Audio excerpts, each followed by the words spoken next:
Do you think my dad's going to call today, Steven? He likes to call, but I just don't know. I love when he calls and you're like, we're busy. He's like, that's great. Let me just talk about this. I guess we'll have to wait and see if he calls. Steven, what's the over and under on my dad calling me in the next hour during the recording of the show? Is he just on like a set schedule? Like call Jared at 10 a.m. every Thursday? I don't know. Maybe he's got to tell me he just fed the birds or something. Like he gets an idea. He wants to call me, see what's going on, tell me about the nuts he bought.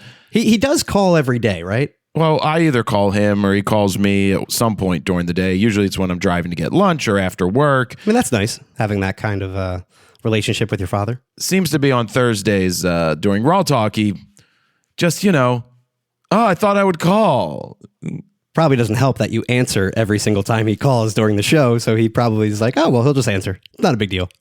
We'll see what happens. What do you guys think? Over, under, 95% chance dad's calling today during the show? 100%. You think it's 100%? Yes. I'm going to go with 95%. It's possible this week that he doesn't because he remembers last week, but though he likes to be on, so there could be that too. I was at Morimoto the other day before we jump into all the massive freaking photo news that happens this week. I was walking back from the bathroom and I noticed Explain this what guy. Morimoto is first. Not everybody in the world knows what Morimoto is. Oh, gee, it's Morimoto. You don't know what Morimoto is? You can't read my mind? Sushi. Chef Morimoto has sushi places all over the world. One of its, I think the first restaurant was in Philly, and it's 25 years old. And I go there quite often. It's a place that I frequent because I do it right. I like the sushi. It's some of the best sushi in the city. It's consistent. Best of the best. It's that and Royal Izakaya, two different types of sushi. But anyway, I'm walking back from the bathroom. I see this tall guy walk by. I'm like, he looks familiar. You know any poker players? No. Well, I couldn't recall his name because I stopped. My brother and I played poker for a while, at friends' houses, and then we would watch it on TV. It was when it was big in like the early 2000s. Was like everybody was watching poker. Well, this guy Phil Hellmuth walked by. Right, he's one of the top winning. I saw that he's won $30 million in poker in just legal front end games. Not talking about the other games that you play at someone's basement for like $1 million, which is what those guys end up doing. Wow. But anyway, he's called the Brat because he just likes to whine and he's a little bitch out there. That should be your nickname. Yeah, well, fuck off. What was funny was the guy that he was with was like, oh, it's Frono's photo. Oh. He's like, Phil, you should learn from this guy. Oh, that's funny.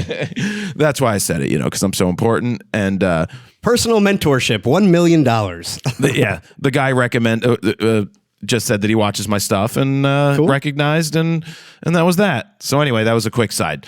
A lot of photo news happened this week, which is because of CP Plus. I can't recall a time for a photo show that there's really been this much new stuff for it. I feel like CP Plus, usually nothing gets announced, maybe one item. But yeah, this year, for some reason, a lot of camera manufacturers happen to be releasing stuff. Maybe because the old trade shows in New York don't happen anymore and they used to be the big thing. I don't know.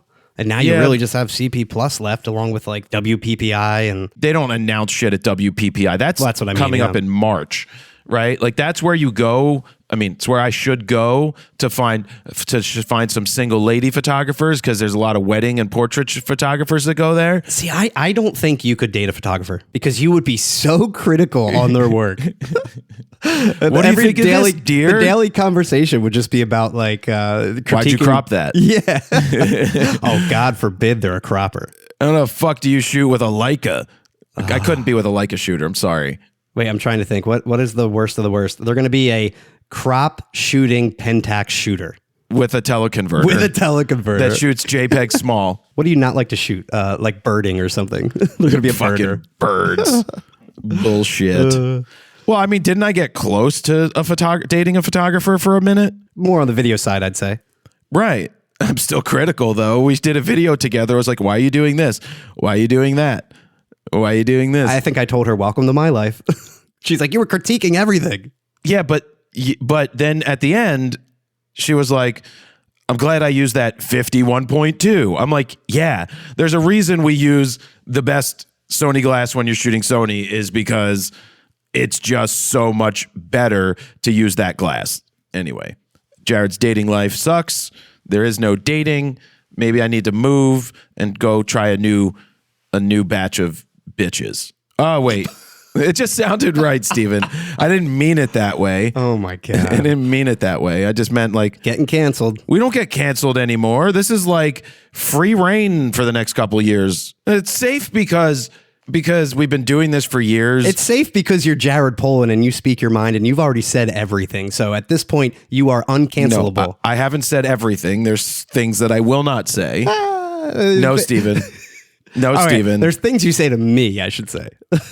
So let's move on. Lots of big news to talk about. The first thing I want to bring up is from CP Plus. There are so many new companies, like I don't want to say third-party lens companies, but fourth-party. But anyway, third and fourth are merging. But there's so many new companies getting into the lens game. I mean, you've got Sura putting out new glass. You've got Viltrox putting out a ton of new glass. I mean, let's just call it what it is. Cheap Chinese manufacturers getting into the game. They're less expensive. Some of them are cheap. Some of the ones we were sent are pieces of plastic and pieces of shit. But you get the Viltrox lab shit and you're like, Mikey. Oh, wait a second. Yeah. Oh, fuck. I didn't even mention Mikey. But, yeah. But no, like Viltrox lab lenses, I still have the 135 I haven't used yet. I still do need to use that. So I consider Viltrox more like the replacement for Sigma. And I almost consider now Sigma part of that first party brand of lens manufacturers. I mean, they're up there with Sony E-mount. You know, they compete with Sony G-Master lenses at this point. Viltrox seems to be getting in the line of professional third-party lenses with their lab lineup. Yeah. They send me lenses I gotta play with. There's just so many lenses. I mean, that's the story here is then you have Laowa putting out different tilt and shift lenses together. Not just tilts, but shifts, or not just tilt, but just a bunch of, it does everything. 7 Artisans never touched one of their lenses. Samyang and Schneider Optics have partnered up. They're producing lenses. And most of them, I mean, all of these third-party lenses are E-mount based. Future would be Z-mount and X mount and RF when they can, but there's just an influx of this, which means a ton of lenses for us to play with. It also means confusion for the customer because there are so many different options. And where do you start to draw the line? And how do you know about everything that exists? And how do you know what's good and all that? So we did a video, a year ago about the best budget mid-range zoom lenses, like a 24-70 range for the E-mount. And I remember doing research for that video and realizing that there's 20 plus lenses that we could throw on the table if we really wanted to, including manual focus, the really cheap $200 Chinese lenses. I mean, you could go to town. There's tons of confusion around which lens do I go with, especially if you're a beginner and you're just getting into the game. I mean, it's a lot to take in. It's a lot. It's also a lot for us to worry about too, because it's like, well, I don't want to. If I could get the videos to 10 minutes for these lenses, it would be much better. I go out, take a couple pictures, give you my thoughts, look at the pictures, do 10-minute videos. We could do that. I also just don't want to be the review guy, which is where we are with a lot of what we do. It's the ever-evolving world of YouTube. You find the niche that works for you. We know that reviews help generate preset sales. We know that's what keeps our boat afloat, right? News. That's news, topical stuff. Anything topical, yeah. Educational stuff kind of falls flat across our channels. Entertainment stuff, though, like it's weird when we look back at the typewriter video and the first episode of the Frono's Photo Show stuff. They take fucking 7 years to get a good amount of views. It just takes time. And it takes 7 years to edit and produce. Yeah, well, because they're actually, in the grand scheme of things, you guys edit them a hell of a lot faster than a TV show would edit that stuff anyway. Still not happy with a couple of scenes from that first one that Todd edited. The Grand Canyon one? Yeah, like the non-colored video where how half the footage was not graded? Not graded, or the shitty fucking what's that ethereal music that pops up that's just so cheesy. I mean, it was done at a time where there wasn't a lot of good music. I was gonna say the stock music choices were not the best back in 2014. But the choices that were made were not very good. Did you know that I had a thing on my neck during that shoot? There was a red mark on my neck. Like a hickey? Because a few days before we left, 2 girls came over. Oh. 2 girls. Guys? No. What? No, they were girls. They were drunk. And so I wouldn't do anything with a drunk girl. I was hooking up with the one. She brought her friend. I didn't know why she brought her friend. By the end of the night, I knew why she brought her friend. Right when they were about to leave, but they were drunk, so I got them a bunch of water, whatever. They must have had a plan in their mind that I was unaware of. Because we're just sitting there, and then they were about to leave. They're like, I guess this isn't going to happen. I was like, what? Oh, that's what you expected to happen? I was like, fucking A, let's go. Fucking A. Fucking B, let's go. I guess one of them bit my neck, and I had a red mark. If you go back and watch that video, it's there. I kind of recall it now that you say it. I remember at one point, in your life having that, but I don't remember when that was. So I guess it was the Grand Canyon shoot. There's been more than one point. Oh. Just so you know. You covered up well. Well, I don't tell you everything. Oh, you mean my neck? Your neck, I'm talking about. Hickeys. Oh. Yeah, I usually... So this one time, this girl... Here we go. She bit my face. I'm like, what the fuck? I stopped. What the fuck are you doing? I'm like, you gotta go now. I'm like, why are you biting my face? Full on chomped your face, teeth and all. She just bit me like right on the cheek. I'm like, no, I'm take on any skin camera. with her? No, I'm on camera. I need to make videos. You can't bite me in the fucking face. You're out. Call your own Uber. Call your own Lyft. Get your own taxi at the corner. I'm not paying for that shit. No, I didn't have to pay her. No, it was all willing and able. Back to the stories of lenses now that Steven got us off topic onto 3-ways. Always. It's always my fault. These two, they had a plan, Steven. I didn't know this plan. It was not communicated to me very well. So how was it? Whatever. 4 hands are better than 2, Steven. You may never know this, but 4 hands are better than 2. Back to reality here. I'm sure my dad's going to call in 3 minutes. And I forgot to add here that Zeiss is back. Oh, yes. With manual focus lenses. And I talk shit on that. Like, nobody needs those manual focus lenses. 99% of the world of photographers and videographers are not using manual focus. I mean, high-end cinema, I could see, but this day and age, with hybrid shooters, I think autofocus is the way to go. Personally, I would not dump $2,100, $2,400 for a 51.4 manual focus. Like, people are, there's all these defenders and apologists for these type of lenses. They're like, hey, you just don't get it. You need to do this. I'm like, you know what? You're not a real photographer. You're a GWC. You're a guy with a camera who likes to spend money on gear, which is fine. When you get to retirement age and you want to play around with different stuff and you want to buy that shitty Olympus system or OM system because you've been sold a bill of goods that it's lighter and really good and it's not, so be it. I'm just not a fan of most of that stuff. Didn't we play with the original Otis that came out, the 55 mil 1.4? Wasn't it autofocus, that baddest lens? Pretty sure it was manual. I think I did a video. Yeah, it was an unboxing and like a comparison against Sigma, I think. By my piano. Yeah. Was I standing by my piano for that one? Yep. See, I recall that. Yeah, I'm looking at it now. Literally, you taking it out of a box and being like, here it is, 4-minute video. Remember, we used to just burn through Postman Pro unboxings that were just so pointless. I remember being like, should we do more? And you're like, no, that's it. Just show them it. Yeah. Because at the time, unboxings were huge. Unbox therapy, still getting 11 years ago, 12 years years ago. A long time ago. Anyway, the moral of the story here is there's so many new lenses out from these other companies that it's very difficult for us to get to all of them to give you opinions and thoughts on those. We stick with the normal, Nikons, Canons, Sony, Sigmas, Tamron, but now these guys are coming out of the woodworks with the Sirui lens, which we did a product showcase of. We've got the Viltrox lenses that they keep sending. Laowa gets creative with the probe and those microscopic lenses, which I finally packed up, by the way. They've been sitting out for like 3 months, maybe more, over here on my desk, on my setup, so I finally packed them up. They're freaking incredible and fun to play with. Oh, yeah. If you want to do microscopic stuff for cheap. Incredibly limiting, but yes, if you do that kind of work, it's great. Yeah.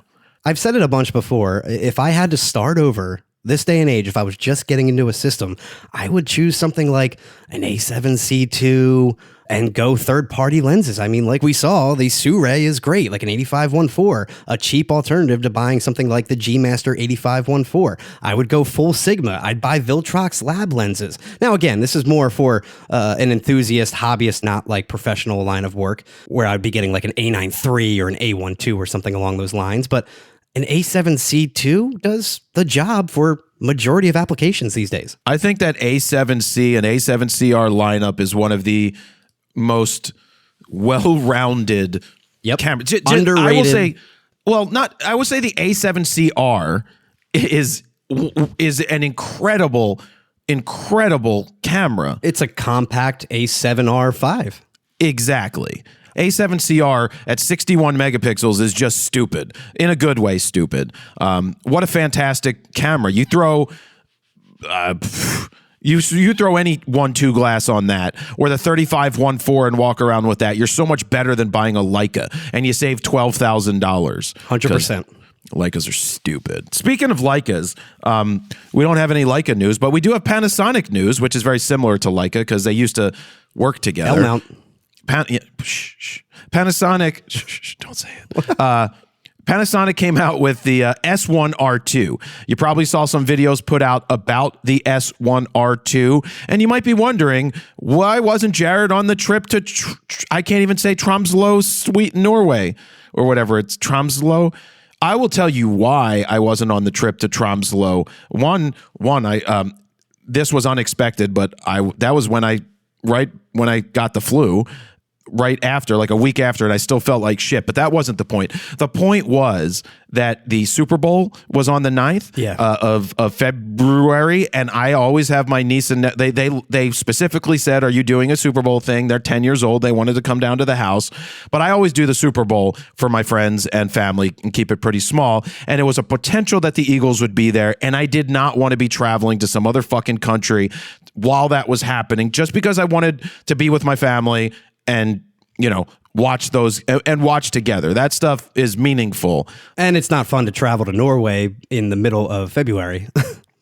Yeah, whoever picked that spot for Panasonic, I mean, I said that to them. I was like, guys, actually, the main reason I didn't go and didn't feel obligated to go is the fact that when I spoke to Panasonic about the trip, I said, will you be able to send me the camera if I don't go on the trip? And they're like, yes. And I was like, well, in that case, here's the problem. It was a 4-day trip, 2 days of travel, 2 days on the ground. I mean, it's just not there's no direct, if there were no direct flights, if there was a direct flight, it makes life easy, but you had to go through London, which means you had to connect. You're talking 14, 16, 18-hour days of travel from the time you wake up to the time you get to where you needed to go. Yeah, I would have loved to have gone to another country and just gotten all those extra air miles just for doing it and whatever, but it just didn't make sense for 2 days, for a day and a half on the ground to go to that country to do this, especially if they were sending us the camera to use on our own time. And the fact that it's a brand new system, a brand new body, the first time in 7 years that this camera has been updated. So it's a lot to take in just a day and a half, when we can just simply get briefed here comfortably and have the camera sent to us and then do something with it. Granted, we still didn't do anything with it because we didn't have time. Well, I shot it. They also updated the firmware halfway through the time that we had it. So thankfully, anything before it, because then you'd have to be like, well, the firmware got updated, and if there's an issue, you're like, I can't talk about it. And the firmware was specifically about the autofocus, correct? Well, yeah, but it also put me from 0.6 to 1.0. So I think it took me to the latest, probably full firmware. Public, yeah. I have something in photo news coming out where I talk about it, but let me hit you with the top level specs of the Panasonic camera. The body they made slightly smaller, but still a nice looking body. It's a 44.3 megapixel full frame CMOS sensor. It is not a stacked sensor, which brought up a lot of discussion, which we'll bring up in a second. It does shoot 8K 30, 4K 120, 10-bit video recording. They do say it shoots up to 40 frames per second RAW with the electronic shutter, but more on that, and just, you know what? Why don't I go spec by spec and talk about it? Back to the sensor. Nice sensor. 44.3 megapixels is a nice option for a lot of people. You can get a lot of speed out of that. You can get a lot of quality out of that. Just look at the Z9, which is 45 megapixels, and the Z8, which is 45 megapixels, same camera. So they went with this 44, but it's not stacked. I'm pretty sure it's also the Ronin 4D, the DJI sensor. Really? Yeah, it's pretty much spec for spec, the exact same sensor. I don't think they admitted that, but there's a lot of speculation that it's the same sensor. Oh, all right. So not going with a stacked sensor means the speed and rolling shutterness of it is, you might get a lot of rolling shutter in video. You might get some rolling shutter when it comes to fast moving subjects in action.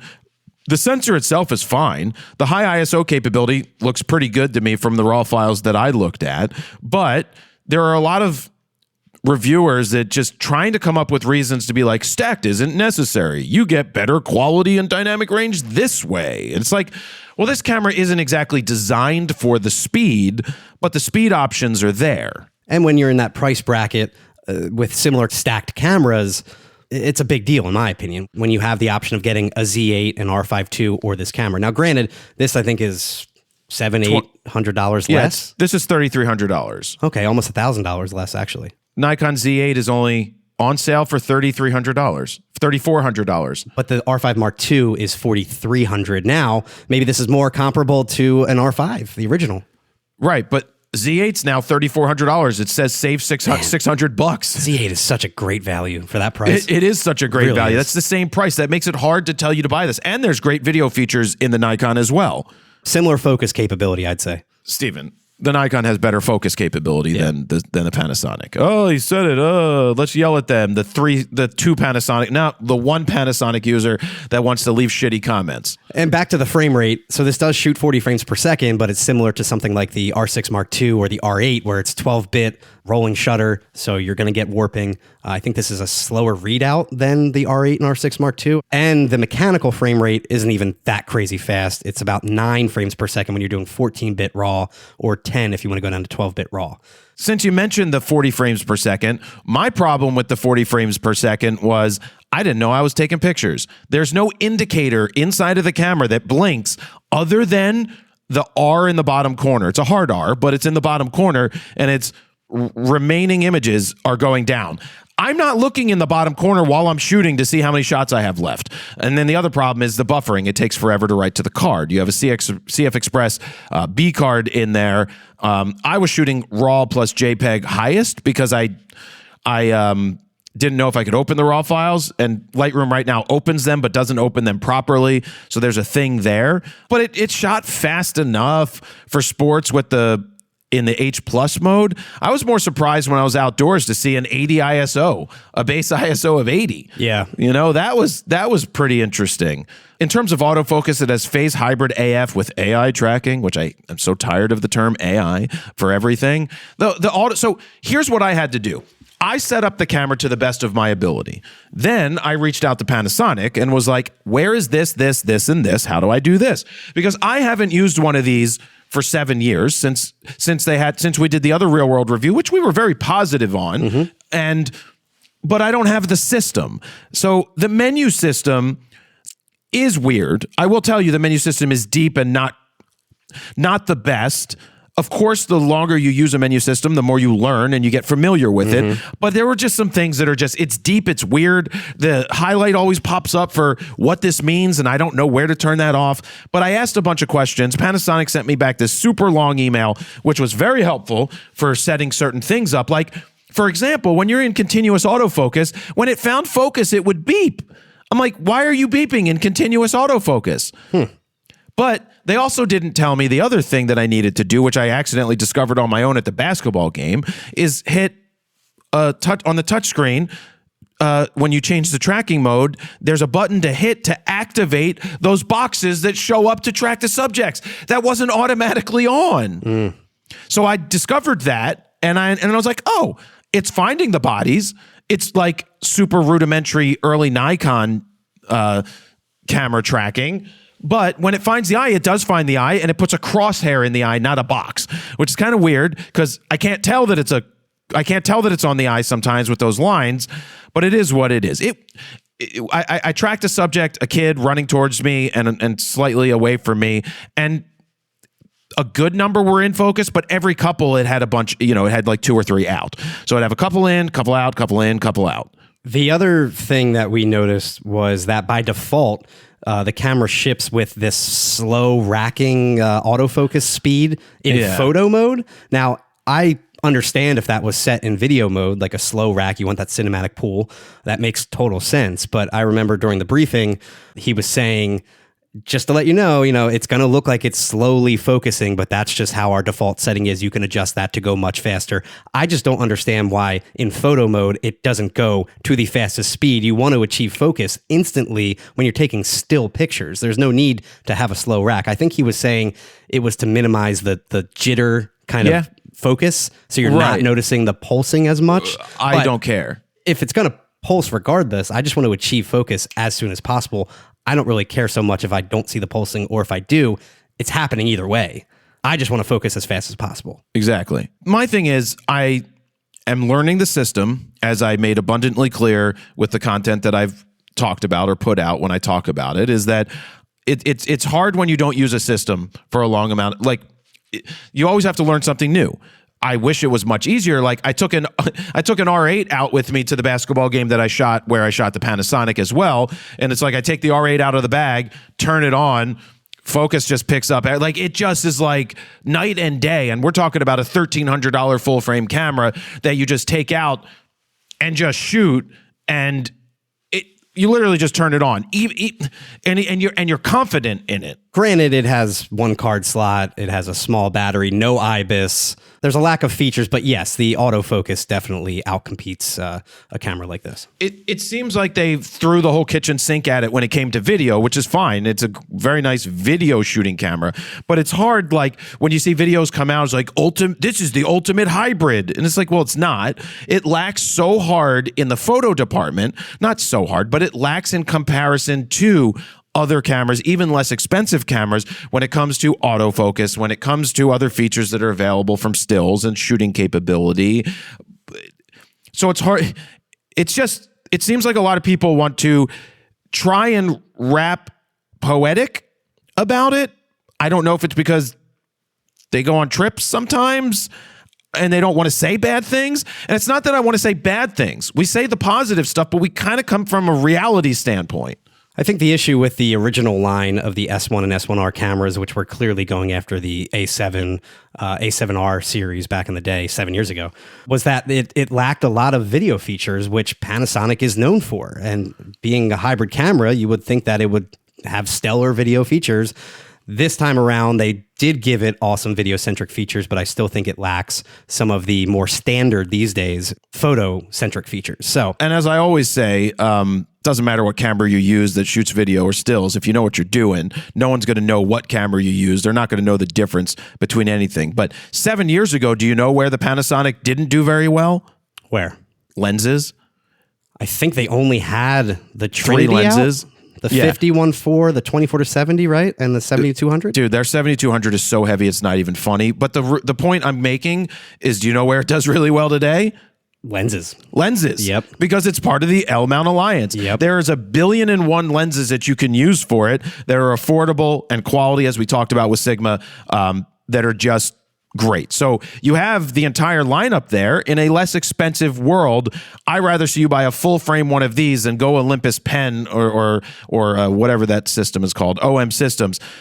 But it's hard to recommend jumping into a Panasonic system in the overall scheme of things when the growth ability isn't there to step up to the next system, right? The top of the line. Like, if you're a sports shooter, you're looking at Sony, you're looking at Canon. I mean, and then I would still buy Nikon over buying the Panasonic personally. That's just me.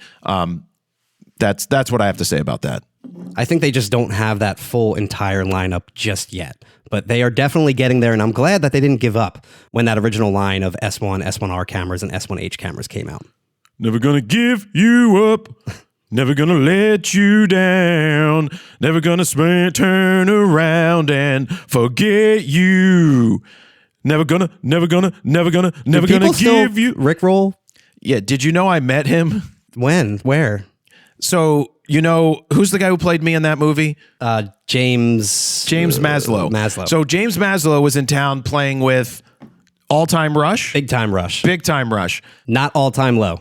Yeah, close enough. He's like, hey, you want to come out to the Mann Center? And I was just going to go hang out. And then I wasn't going to shoot or anything, but I took my stuff. And before the show, Rick Astley was opening for New Kids on the Block.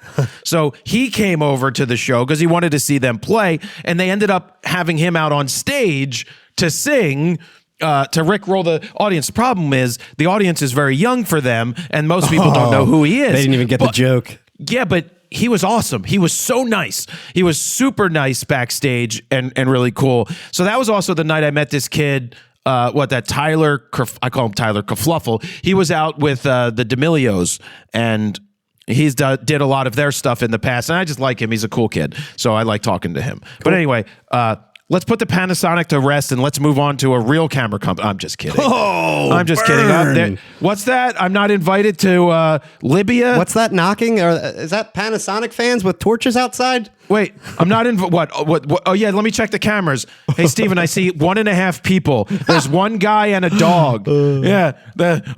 You said something bad about Panasonic. My dog's upset. I guess I'm not invited anymore. I don't know. I really was appreciative that they invited us.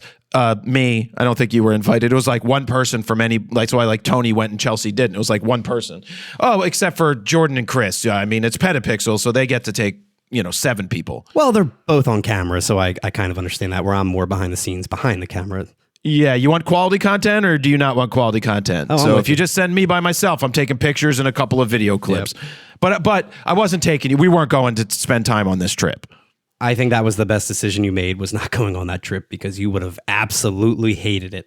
Yeah. Well, speaking of trips, there were a bunch of creators that were out at Sigma headquarters for a Sigma launch event, and my invite got lost in the mail for some reason. So it is what it is. It happens. But anyway, there's a lot of announcements that came out from this Sigma event. You've got 2 lenses and you've got a camera body. You saw the content that other people put out probably that were at the event. You want to start with the lenses, or you want to start with let's start with the worst lens of them all. And by worst lens of them all, I think it's going to be a really big seller. The 16 to 300 millimeter, whatever the aperture isn't very good. It's a crop sensor lens. It's meant for, it's E mount, it's RF mount. They said X mount, and I don't think it said RF mount. A Z mount. I don't think it said for Nikon. An L mount. Oh, well, yeah, that L mount, but no one, L mount. But what a range. 16 to 300, but it's not the best build. It is a basic bitch lens for $699. It's your standard all-in-one mega zoom type lens for your everyday shooter that wants to buy a cheap lens that takes pictures of literally everything. But the range is 16 to 300 on full frame. That's the equivalent. And on APS-C, you're looking at a 24 to 450 on a 1.5x crop. On the RF mount with their 1.6x crop sensors, which I still hate that they do that, you're looking at more like a 26 to 480 mil. Now, it's a 3.5 to 6.7, so when you're shooting APS-C, you're looking at more like an equivalent of 5.6 to 11. You got to keep that in mind. This is not a lens you're shooting in low light situations. It's outdoor, bright light, that kind of stuff. It's not going to be great. But it's a great option for those people that want that everyday zoom. It's a lens for people who don't know what they're doing, who just want to take pictures. And I think I say this in the Photo News Fix. It's like the people that want to take pictures, and then, or maybe I said it to you, they want to get pictures and then they get shitty pictures because they don't know what they're doing. Oh, I say it in the Fix. That's right, because I used the term tool. They blame the tool, not the tool using the camera. And then I said, Dan's probably going to put in a Tool clip because he likes Tool. And then I'm like, at least it's not 9-inch nails, because then he's put in 9-inch nails. Because 9-inch nails are like the best band ever. I got my tickets to go see 9-inch nails. Wait, is that why he wants off tomorrow? Let's see. When is 9-inch nails in Philly? Trent Reznor and company will not be around. You sure? Yes, I'm sure. Trust me, Dan will tell me when they're coming around because it's a family outing. It's not just Dan. It's little Dan, Anna, his wife. Everybody's coming along. That's right. Little Dan's a big Nine Inch Nails fan.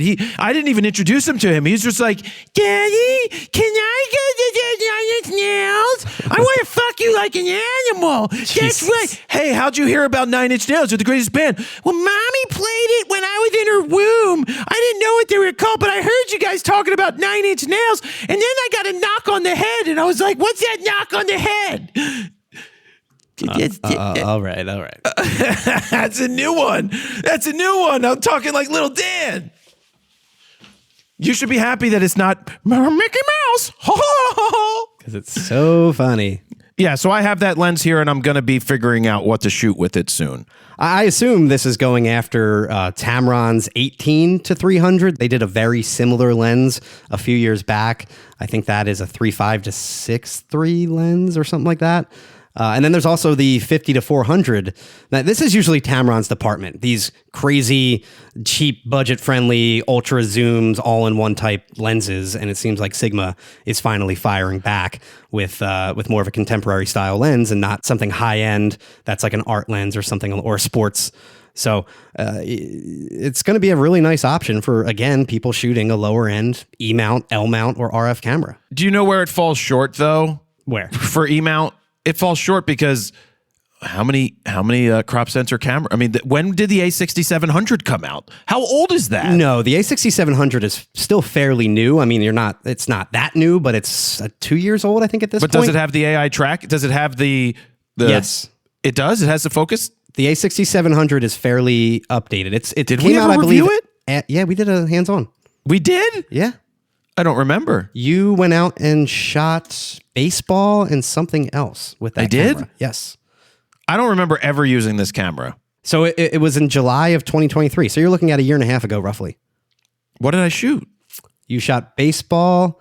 Like Phillies? Yes, you shot Phillies. And I think you vlogged with it too. And I think is this that is the where one the you went to camera Chicago overheated? with. That's it. You went to Chicago with Manny. Yeah, I put the 51.2 and I shot right on there in the dugout. I got some good pictures that night. Yeah, it's a great little camera, but this is kind of their only updated APS-C body. That's the issue is Sony kind of abandoned that line, but Canon that's has not cheap, right? Giant APS-C lineup. That's not a cheap camera. It's their flagship APS-C. I would have taken the lens for the RF mount, but Sigma didn't have copies of that yet. But I did get an A6700 to use that on, and then I realized I could probably put that on the new Sigma lens too, and get when we talk about that, I could get more bang for my buck. But you want to talk about the camera they came out with? Sure. The Sigma Boyfriend, BF lens, best friend, whatever you want to call it. Kind of an odd naming choice, at least here in the States. I don't think of BF. I think of butt fuck. That's where your mind goes somewhere completely different. I think of boyfriend. Boyfriend or best friend is usually the abbreviation for BF, not what you just said. It's not what those two girls said that one night. They're like, "Open up, Daddy's home." Oh, jeez. No, that's what the girls said. I don't say shit like that. So this is essentially what a camera would look like if Apple made a camera. This is your minimalist L-mount camera. It's literally a brick of a camera. There's zero grip. It is a rectangle in your hands. It's made out of a single piece of aluminum. It's a very, very odd... No, it's not. No, it's not? It's aluminium. Excuse me. Aluminium. It looks like the worst thing in the world to hold on to. It does, yes. And I don't think this is like a camera that people are using for professional work. This is going to be like a collector's type camera. This is going to be a street photo camera. This is not your everyday shooter. I think it's meant to be that camera. That wow camera. Well, it's like a Leica, because even just looking at the lens they pair with it, this I think it says 50. Let me enlarge this. It says 45 millimeter 2.8 DG. Like, it's a super small lens. It's meant to look like a Leica lens, in my opinion. And I think this is their like Q3 model to be like a Q3, but much less. There's one little grip on the back, which seems impossible to hold on to. There is no grip in the front. It looks like your fingers are just going to fall off of it. They did offer to send it. I told them to hold off. I'm pretty busy at the moment with a shit ton of other stuff. Because this is just such a weird camera to review.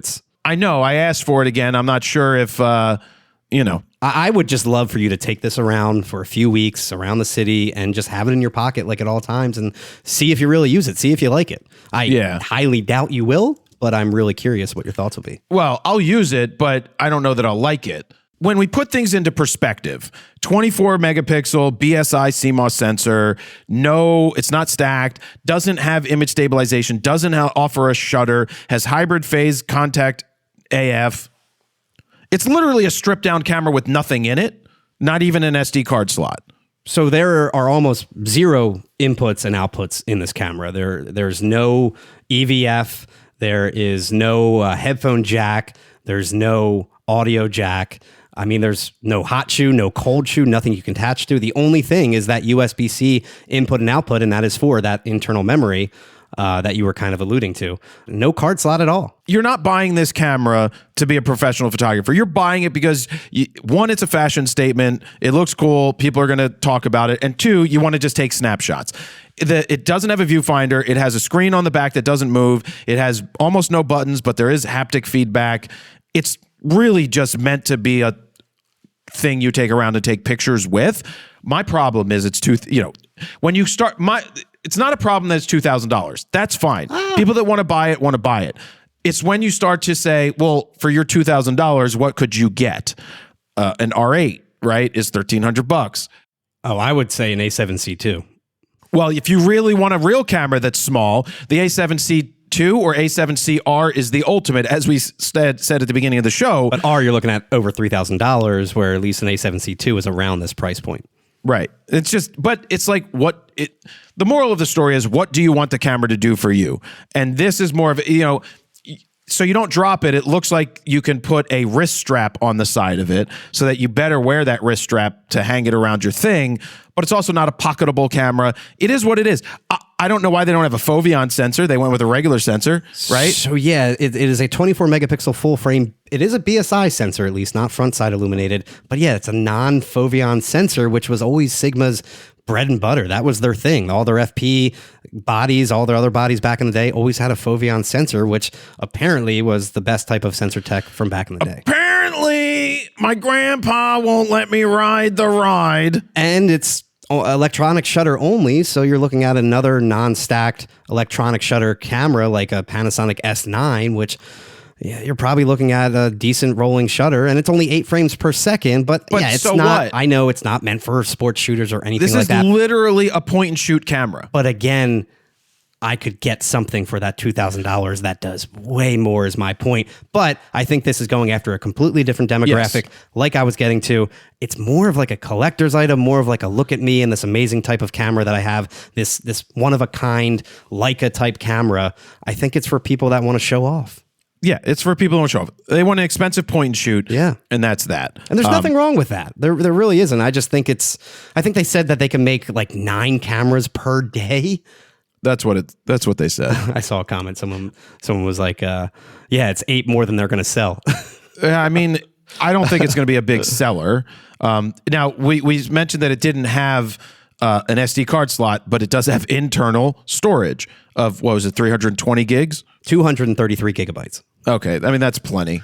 Hey, that's great. But my fear is what happens if that internal memory gets corrupt or something happens. It's not getting corrupt. It's not happening. Never know. Not happening. Yeah, it's not a worry in my brain.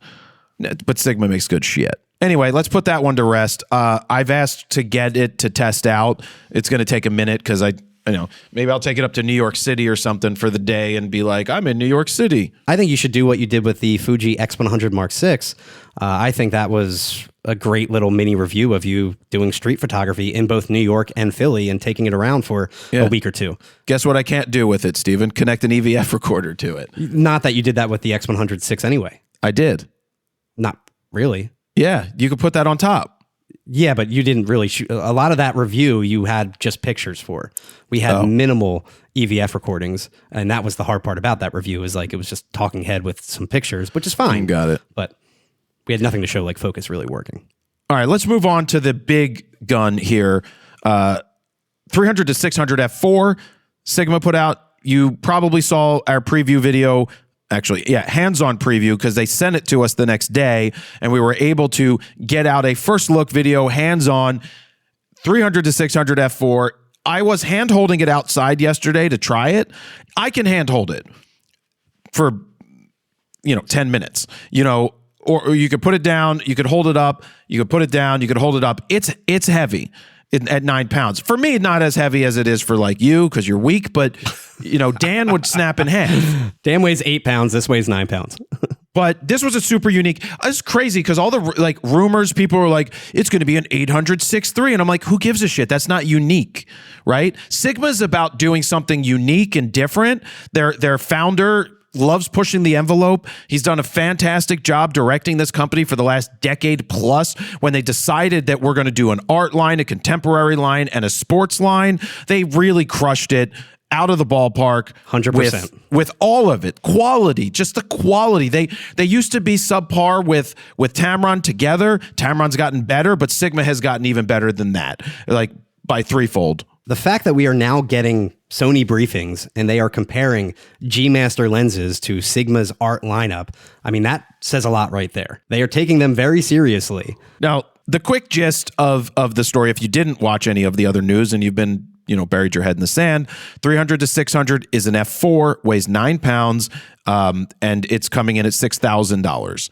It is a zoom lens. Internal zoom lens that's big.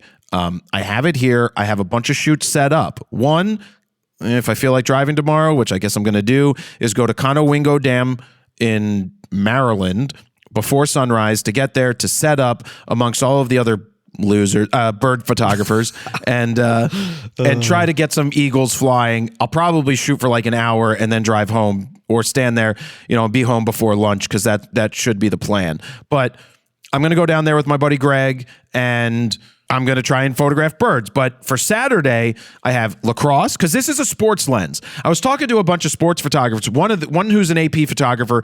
His biggest issue with it, of course, is the 15 frames a second. The limitation of 15 frames, unless you're using the L mount version, then there's no limitation, except there's no cameras that are capable of taking advantage of that. That's my thing. I saw a lot of people comment on that preview / unboxing video, whatever you want to call it. And they're like, where did this limitation come from? L mount's not limited, blah, blah, blah, Panasonic. And it's like, but you have no bodies really. The S1R II, yeah, it shoots 40 frames per second, but you're probably not shooting that in that mode, shooting sports, because again, it's a 12-bit rolling shutter. And the buffer, and you don't know you're shooting, and you get 1 second of shooting. It's just not good. Yeah, a lens like this, it's a shame. It's really meant for something like an A9 III or an A1 II, but again, you're limited to that 15 frames per second on a Sony body, and also it's not compatible with any TCs. I know you don't care, but a lot of people do care about teleconverters with these super losers telephoto zoom lenses. They shouldn't care, as we say all the time. It's funny reading comments. It's like people were talking about teleconverters, and then you read some of the comments, and one of the guys like, I bought a 2X. It's just absolute garbage. I'm like, yeah. Really? Oh, I used a 1. It's absolute garbage. I'm like, yeah, garbage in, garbage out, right? So the other shoots I have set up, I have women's lacrosse for Saturday. That I'm going to go shoot because sports. This is really designed as a sports / nature wildlife lens. And then I have the Philadelphia Union Saturday night. That is going to be an interesting test because one of the concerns from the professional photographer, sports photographer I talked to is just like, well, that F4 and those lights suck. I'm like, this is real world. Yep. Right. So this is what I need to do. Well, and you'd be shooting with a 600 F4 anyway, regardless. Well, 600 or a 400 2.8 or a 100 to 300 2.8, but not Sony. Soccer is more ideal with a 600, right? It all depends on what you're doing. Are you shooting action? Are you looking for more of the story? I'm a bigger fan. A 300 is great. Like I like letting it breathe so you can see the stands and you can see, you know what I'm saying? Not just tight baseball card shots. And now you got a 300 to 600 F4 fix. So you now have all of those lenses built into one. Yeah, it's not a 2.8, but it's good enough. I'll be giving. Is today Friday? No, today's Thursday, right? All day. I'll be giving it a true shot there. And then I was like, let's go shoot a spring training game in Florida. So I reached out to the Mets to get a pass, and that's for Monday. And then Tuesday, I'm thinking of getting that airboat that we did with the Z6 with Nikon. The Gator stuff, right? Yeah, so there's the airboat, and then there's the Gator World or whatever. So I will... You shot the Nikon 200 to 500 there. That's actually correct. Yeah. So and the 500 f5.6. Yeah, I asked for the information on that, and I can get a boat. You can get a private one, minimum of 4 people, but it's just me, so I'll pay as if there's 4. But maybe I'll invite some other fro shooters to show up because I saw some people left some comments, and I might be like, yeah, show up, and you can get on the boat. I remember when we first got on that boat on that Nikon trip, we're like, really? We're gonna get nothing. It was like a hazy morning, and we got some really awesome pictures on that boat. For that hour, we got some great stuff. We got some really cool stuff. So I have that, and I'm thinking like, another opportunity came up for Wednesday, the Arnold Palmer Classic or whatever the PGA Tour event is going on. $20 million purse, by the way. Oh. But on Wednesday, they have a Pro-Am. Well, I know someone playing the Pro-Am, and I know someone caddying in the Pro-Am. So I reached out and was like, can I get a pass to be there to shoot? And they're like, yeah. So then it was like, well, do I just fly in Tuesday and not Monday and skip the baseball? But then I'm like, look, just go shoot the baseball, figure out something to shoot Tuesday, do photo news fix from the road on Tuesday with the DJI thing. No, the Insta360 gimbal, and then all day Wednesday, go do the golf thing. Because with golf, actually in the morning I could do photo news if I really wanted, because I'm just figuring it out, because they will tee off in the 11 or 12 o'clock hour. And then I was like, well, I could fly home at 8, or I could fly home Thursday morning, but I want to do dinner with Mystery Man and his friend and whoever else they go to dinner with. Busy week. Yeah, if that's what I end up doing. I have to book the flights. I may actually use miles, because it's like $650 round trip, because I would fly into Palm Beach or whatever the fuck it is. Not Palm Beach. I don't know, PBI, and then fly out of Orlando, because that's where the other stuff is. But anyway, I'm going to put that lens to the test, and maybe I'll do a vlog and a review. I know the one thing, too, that we noticed was it was very front heavy and not balanced. But then again, this is not a hand-holdable lens. It's a 9-pound lens nearly. And you're most likely you have to really put it on a monopod. The one thing we did notice right away, though, is that it is significantly heavier than the 600 f4 Prime, the Canon RF version. Yeah. And I'm sure the Sony is I think it's about the same weight. Very similar. So you're looking at, 5 or 6 pounds versus 9? Yes. So that is one thing to take into consideration. But I think most sports shooters on the sidelines are shooting with a monopod anyway. They are, but then the other thing that was brought up by my friend, Matt Slocum, AP photographer, really freaking good. You remember when Nick Sirianni got dumped with the Gatorade? Yep. If you watch the video back, there's a guy with a hat on who gets absolutely demolished by the Gatorade. The guy on the left, yeah. Yeah, that's Matt Slocum. He's in the right spot. He was right there. He got it all. He got it all. He just wishes his head was up in the air like the Andy Reid one he got a couple years before, too. Wait, what does that have to do with this lens? Matt Slocum is the professional photographer I've been talking about this lens, because he shoots Sony, and it's something that he might want to consider, but those limitations might be too limiting for him. So talking to a pro photographer in the sports world about it, he also said for golf, he likes it for golf. He's like 300 to 600, but when you're at 600 and it's hot out on a golf course, you might get those heat waves, so you have to be careful with the longer glass. Atmosphere. Atmosphere. And it's 9 pounds. You're walking around a golf course for how many? 8 hours? Like, that's a lot to lug around. And if you recall, Sigma actually had a 300 to 800 5.6. I mean, we're talking 20 plus years ago. I think in 2003 that got announced. That was an $8,000 lens. And I remember at the time people being like wowed by that. Now it was also super soft, and it's not like built like this tank. And then they also had that giant 200 to 500 2.8 Bigma, or whatever they called it.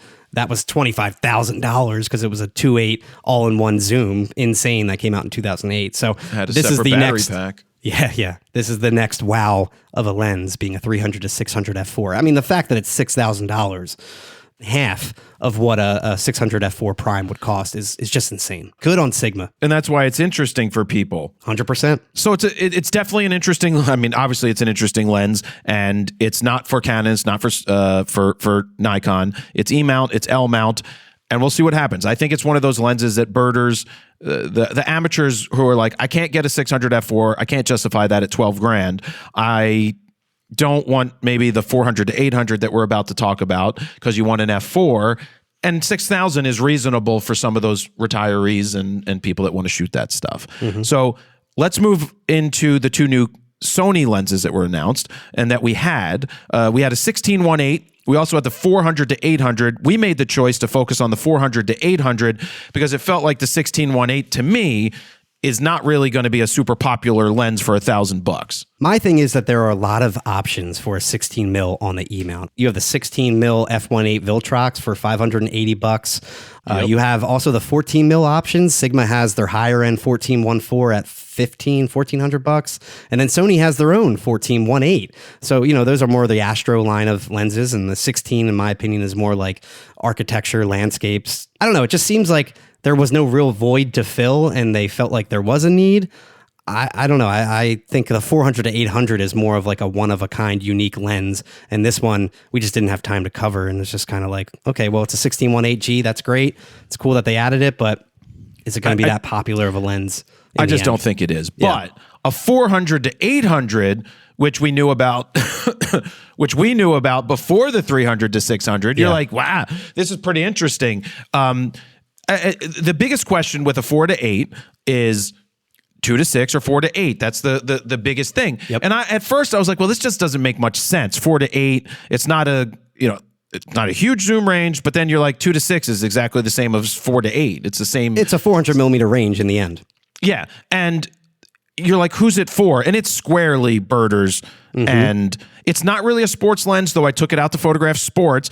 There's not a lot of times where you need 4 all the way out to 8. Sony tried to say it was like a niche sports lens, like you can shoot skiing and surfers and motorcycles. Of course you can. How many people are doing that? This is clearly more aimed at birders, in my opinion, and wildlife.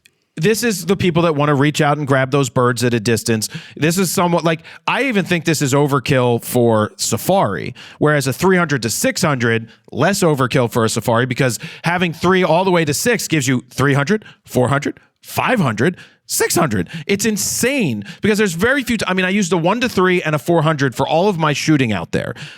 So a 300 and a 70 to 200 or just, could do some massive damage on the Sony front with that 300 to 600. Oh, yeah. Pair an A1 II with that 300 to 600, you're good for 99% of the shots. I tried. I couldn't get one in.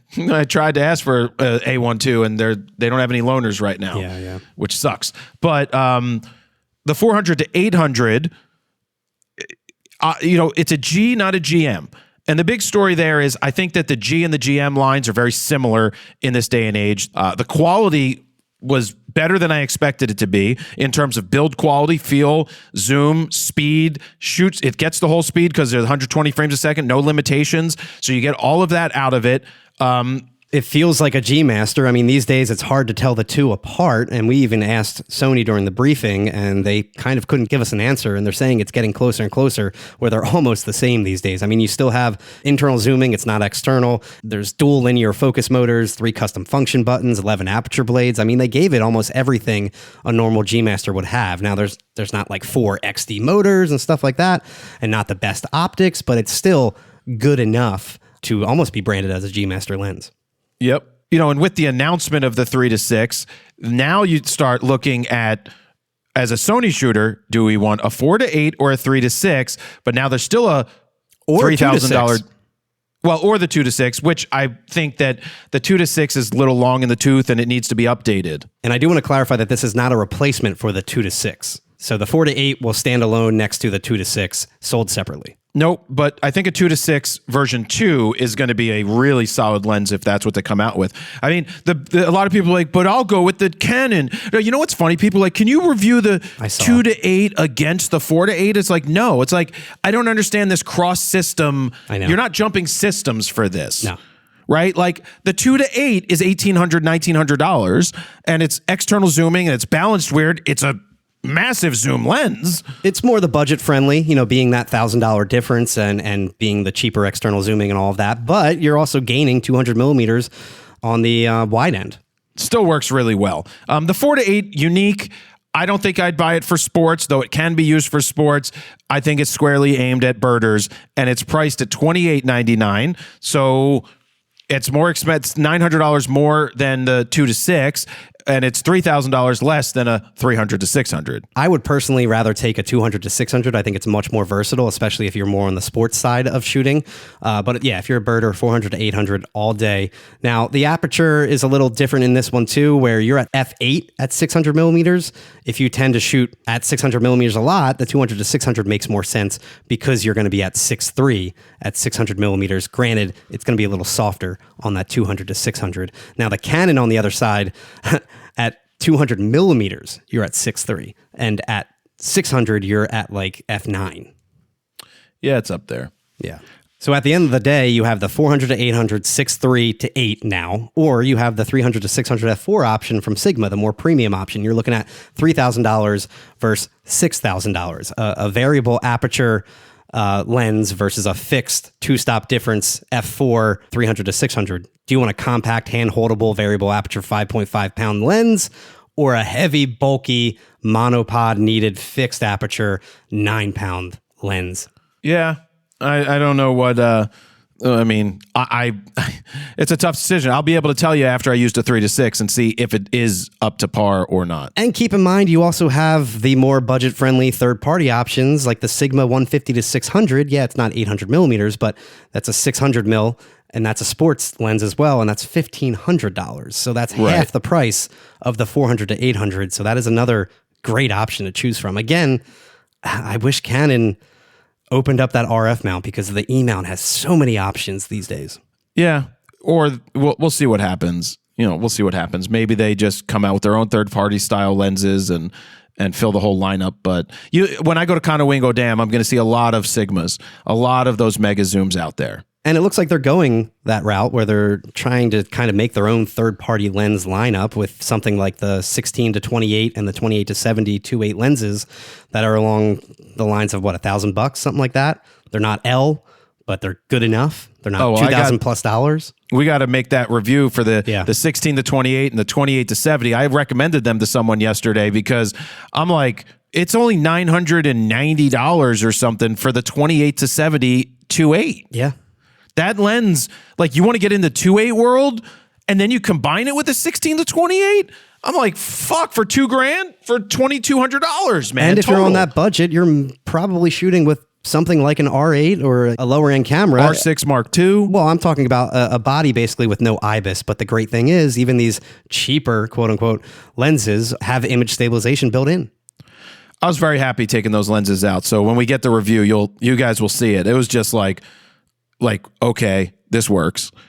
And that's it. So busy week for gear. I'm looking forward to taking the 3 to 600 out tomorrow and this weekend, and then all next week doing my travels to just go shoot some cool stuff and get out there. Part of the reason I can go do it is we've got so much stuff. We've got a lot of stuff in the can that keeps the guys busy at home, and I don't want to sit here twiddle my thumbs and twiddle-dee twiddle-dum. And I'm single, as you heard from the beginning of this video, so it's not like I've got a reason to stick around other than my cat. Maybe we should have a dating show. Oh, except most of our fans are men, and I don't want to date a man.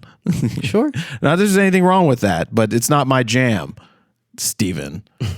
All right, guys. Episode 140, a biggin, as some people would say. Oh, yeah. We're going to wrap it up right here. Anything you want to leave us with, Steven? That is it.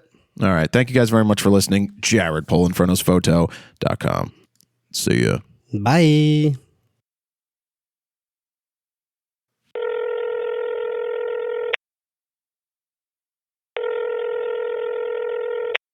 Hello? I made sure that I waited until after the production was done, so I didn't interrupt your podcast. We were trying to decide. I said, what's the over and under today?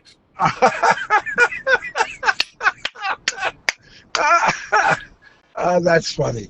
Sorry, did you win or lose? I think I won. I think Steven took the you're definitely calling, and I said, probably not after last week. Okay, that's cute. That's very cute. Yeah, I'm glad that I could be the butt of a joke. That's perfect.